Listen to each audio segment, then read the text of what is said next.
Hey, this is Greg and Ryan's Game Ready. We're reviewing Humble Bundle Choice for April 2021.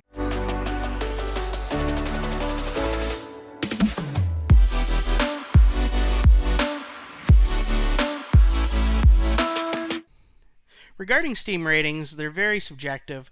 The biggest issue with the Steam rating is they are purely a thumbs up or a thumbs down rating. That's it. So if 88% of the people thought it was a 5 and they're like, you know what, this is okay, we're going to give you a thumbs up, then it's a positive.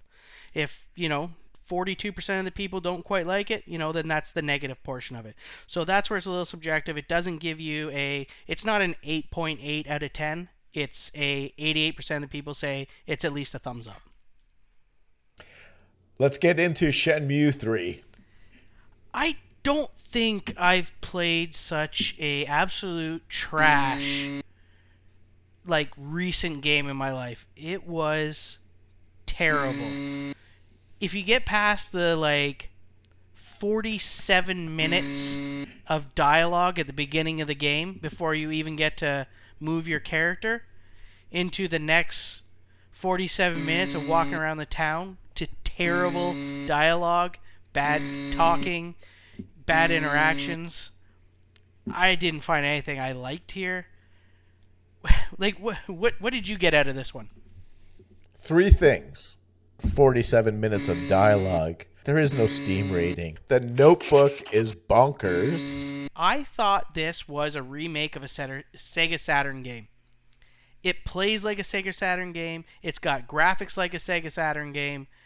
And it is as old and dated as a Sega Saturn game. And the worst part is, apparently this is a $66 game, Greg.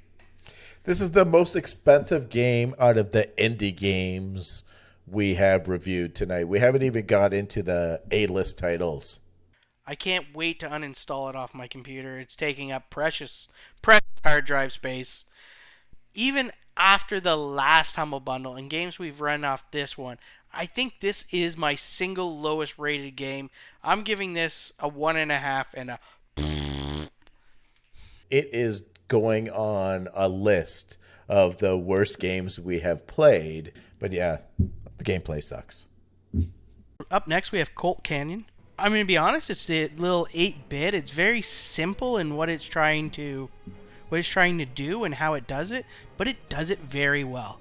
Yeah, you're going around, you're trying to save your lady, and you're shooting the bad guys, picking up ammo, grabbing different weapons. I thought the game was a hoot to play. I think I've come down to the conclusion about why this April bundle is pissing me off and why I really like this game. All the games that we've reviewed so far, I have to watch the screen for 10, 15, 25 minutes before I get into the game. I just want you to tell me, get out there and mess people up. I could do that with this game. You're like, hey, you're a gunslinger and you shoot people. All right, go out there and practice that. Yeah, you're absolutely correct. This one brought you right into it. There was, a 1-minute tutorial, very minor reading involved. Then you're playing a game that was actually super well done. Yeah, this game isn't complex. The graphics are not going to win any awards. But it does exactly what it set out to do. It's Colt Canyon. It's, you're going around in a canyon. You're shooting people. You're attacking. You can do it stealthily. You're trying to sneak up behind them. You're doing the different things to get them to go in different directions. It was just really, really well done, and I really liked it. I like how they do it. They do the same thing in the really good movies is they don't tell you the entire story until you start playing the game. And then they're like, okay, now you're going to have to dodge people because this guy can see you and the lasso and as it is. And then you practice that. Don't tell me all this stuff at the start. Just tell me when I need to know it. You know what? There's something to be said about some of those games that are story driven, but I mean you can't play every game that's story driven. This is definitely not a story driven one. This is just good old fashioned gameplay. It is great, and I'm definitely gonna be playing it again. Yeah, I love the little blood trail that you just leave behind as you go through the game. He's not dying. He's just kind of leaking. Yeah, so I mean, it has 100% approval rate on Steam. An old Gauntlet style but shooter game. I mean, they just did it really well. And again, if you're doing it based on does it meet the over 5 out of 10, like I don't see how anyone would give this anything under a 5. I'd give it a solid 6.5, maybe a 7, just because it's a little too simple. But if you're looking to kill 10 minutes, this is where I'd spend 10 minutes. And honestly, if this was on my phone, I would be playing this all the time when I'm waiting in line somewhere, because it just gives you those achievable factors. Yeah, it's a thumbs up for me. I would actually rate this 8 because I think it is fun. The next game we're going to be reviewing is Popup Dungeon. It's a strategic, top-down, tactical RPG style game, and it's a bit of a hidden gem in my opinion. I really enjoyed my time in this game. I'm going to be honest, I owned the game before the bundle came out and might be a little biased because of that, but I thought it was a very well done game. Your thoughts, Greg? You left out one thing, Ryan. It's a card game as well. Yes. Yeah, and then the nice thing about a deck, too, is a deck has that random factor, right? So you put that one really good card in there, and you hope it comes out at the right time, and then you can play it, right? Like, it just adds that little bit of randomness that just makes it so much more appealing, in my opinion. Do you think this game kind of draws on the Minesweeper Fury for the characters, these box characters that you push around? I can see where you're coming with that, but no, I mean, I don't think so. One of my favorite things about this game was the customization of your characters. So did you get involved very much, Greg, with the ability to download characters that other people have created? So what you can do is, if you're into anime, cartoons, superhero stuff, whatever, people have created these characters. It has a very intuitive editor that lets you make your own character and pop the skins on top of the 3D blocks, and people have made things from anime, like there's Naruto in there, there is Overlord in there, there's One Punch Man, there's stuff from Dungeons and Dragons. I believe there was a Driss Dirt in there. You name it, you can find it on there, and you can make your own characters too. And then what you do is you set up your skills, because you're able to modify all your skills throughout the game to create your own character, make them your own and more unique. Yeah, this game, now that I have it, I'm going to play it on a regular basis. If it's a Saturday, it's a rainy day, and I want to kill an hour or two. The fact that you brought up that you can have different type of players that you can self-create, I'm going to go out there looking for the Avenger series. I still play this, so it's definitely a game that's in my roster for when I have a little bit of time to do a couple levels, but definitely a game I would come back to. Based on the Steam rating of 70%, this game is hands above some of the other ones we've been rating so far, instead of just rolling down a hill. I mean, it's 70%. Definitely give it a 7 out of 10. Thumbs up for me. Your thoughts, Greg? I think this game is thumbs up, 7 out of 10. I think this is the only Steam game we've hit so far that is right on the money. Okay, let's see what else these Steam people think of the games of April. That mostly positive and 78%. Let's have that frame the idea of this. I want to start with the viewers to let you know what frame of mind I was in trying out April's Humble Bundle. But the first 3 games that I picked up, all of them had rolling in it. By the time I got to Skully, all it is rolling, and I kind of lost my marbles on it. So I didn't like this game either. Platformer where you have to roll. And it's very hard to control, right? But that's almost its charm. But in that same charm, I hated it. Can I say this is a thumbs down? For me, yes. But like being objective, right? So that's where it gets that 78% that we were talking about. It's, it's a weird rating system, but it's like it's barely getting that 78%. All right, next up we have In Other Waters. It's a very interesting game in the fact that it gives you no instructions. There's nothing going on. You learn the game as you go. And you're basically like an AI trying to guide a scientist through this underwater environment where there's aliens.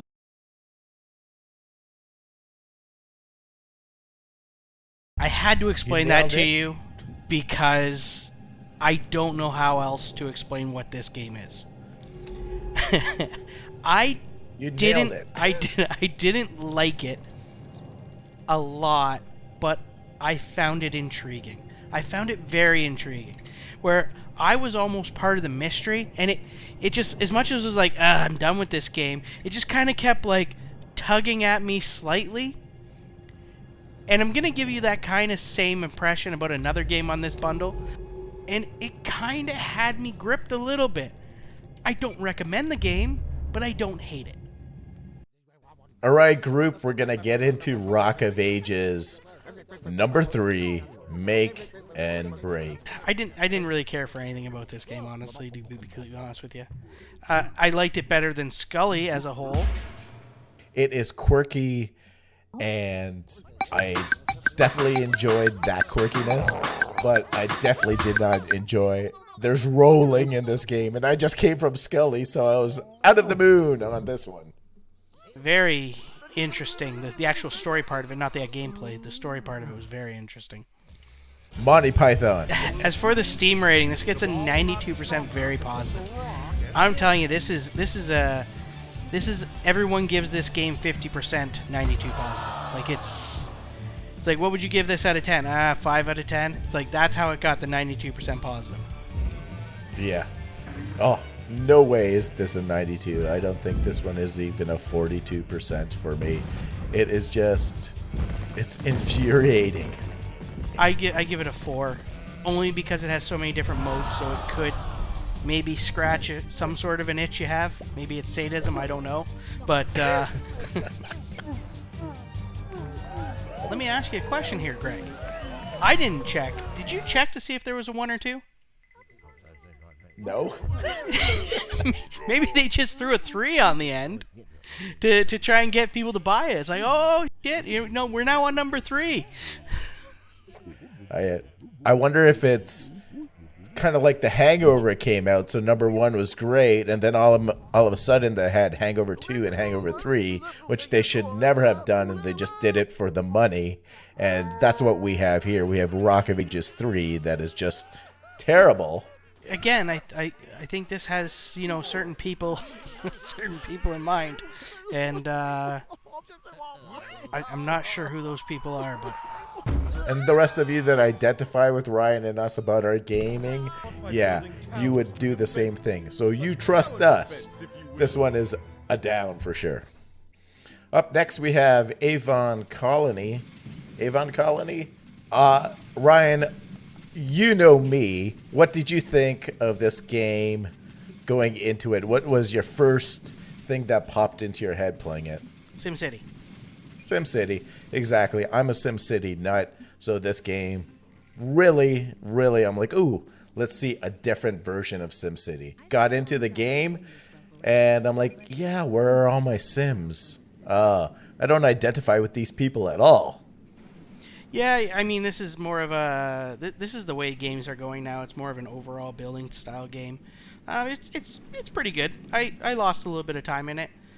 What was it about this game that won't bring you back, whereas something as the older style of the original SimCity idea would bring you back? What is the difference for you on this? To be completely honest, it's just the genre. It's kind of played out for me.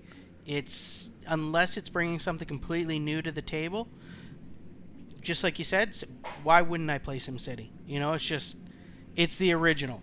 So if you're giving me the exact same feel, the exact same vibe, I'll just go back to the old one that I'm familiar with. The nostalgia, right? There's a lot to be said for that. That's what you'd be buying this game for. And are the graphics that much better than the last simulation game? No, not really. Overall, I would give this game just the same kind of 6. And we can even see that the Steam people voted a 78, or that mostly positive. I think it's slightly under that because it doesn't invent anything new in the SimCity genre. I would say that 78% is pretty fair, though. There's nothing wrong with this game. The game's absolutely fine.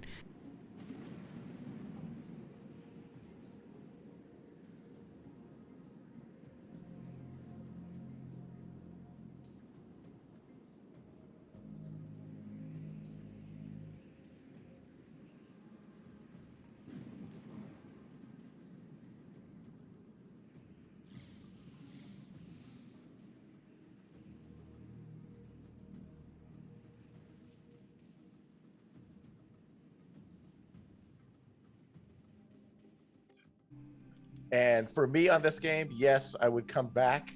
It is a thumbs up for me, but I wouldn't give it an 8.8. This game hovers around maybe the 6.5 mark for myself. I agree 100%. I would say this is a thumbs up and about a 6.5 to a 7. Mistakes happen. All right, we're going to dive into our next two games. They're really the same game. Simulacra 1 and 2. I don't have much to say about this game besides... And yeah, it's a game that is played like it's on your phone. And what? It's you looking at text messages. Ryan, I'm just at a loss for words. Do you have anything to say about this one? Okay, Greg, this is where we're going to differ. I'm going to be honest with you. I put it on the first time. I watched that first video. I'm like, okay, another one of these creepy, stupid horror games. I'm not sure I can handle it. I put it down for a bit. I came back to it later. It's like in the other waters for me. It just kept me hanging. And the cool thing that I found about it was like you're looking through emails and you're trying to find clues in her pictures and her videos and texting other people to gain access to her email, which gains access to her. It's just all these little puzzle pieces going together. I thought it was kind of cool. I enjoyed it. I did enjoy it. I'd come back. Not a fan of the horror aspect of it. I haven't finished it yet, and I'll be honest, didn't play number 2. Didn't realize there was a second one in the bundle.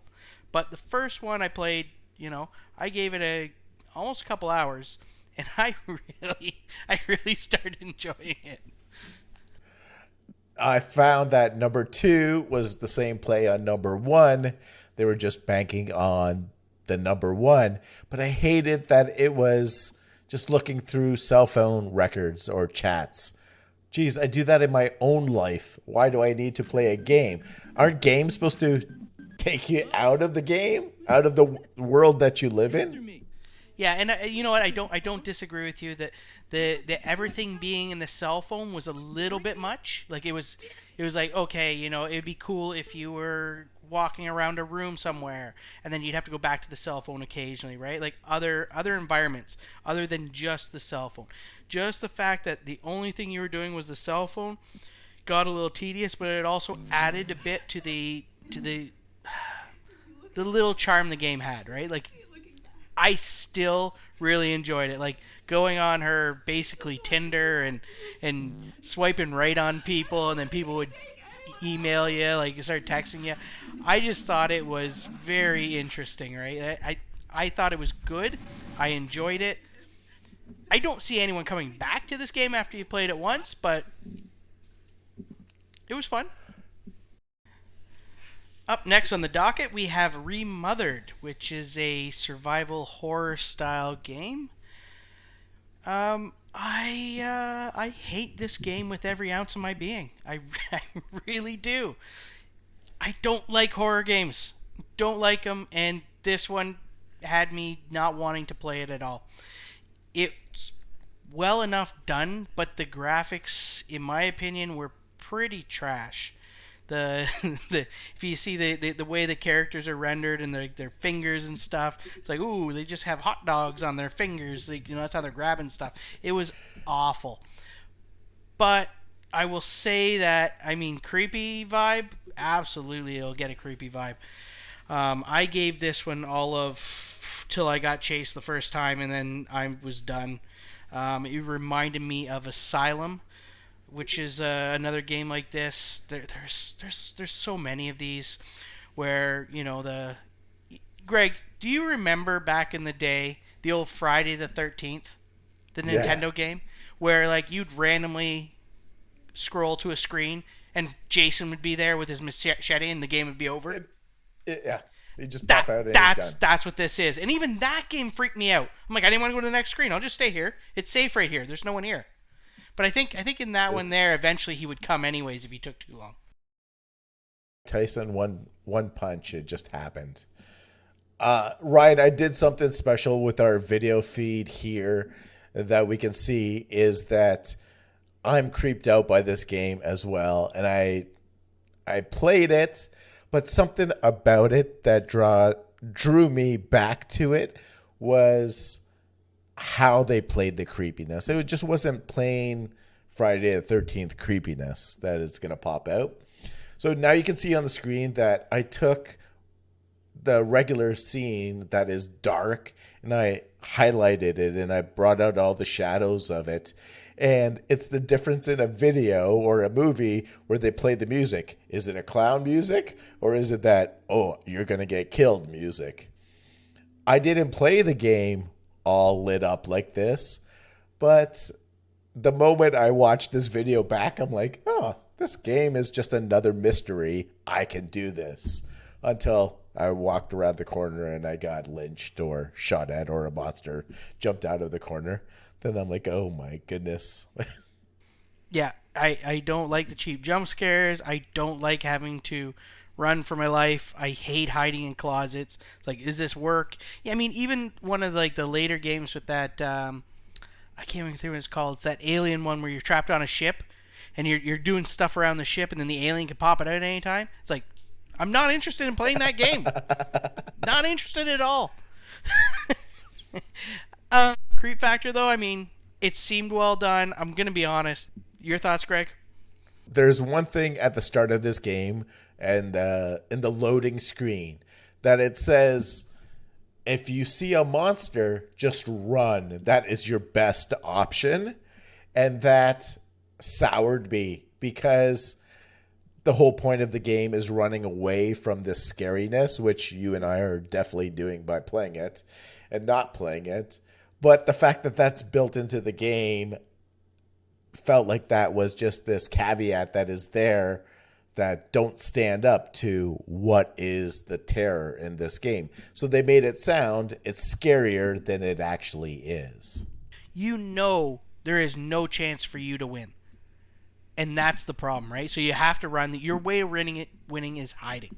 Let's compare this game to Control from last month. Control was creepy. I find this game way creepier. Yeah, I agree. It's got a 54% mixed review. Probably because it scares the crap out of a lot of people. Probably because the graphics are a little suspect. I would say 54% is pretty fair for this.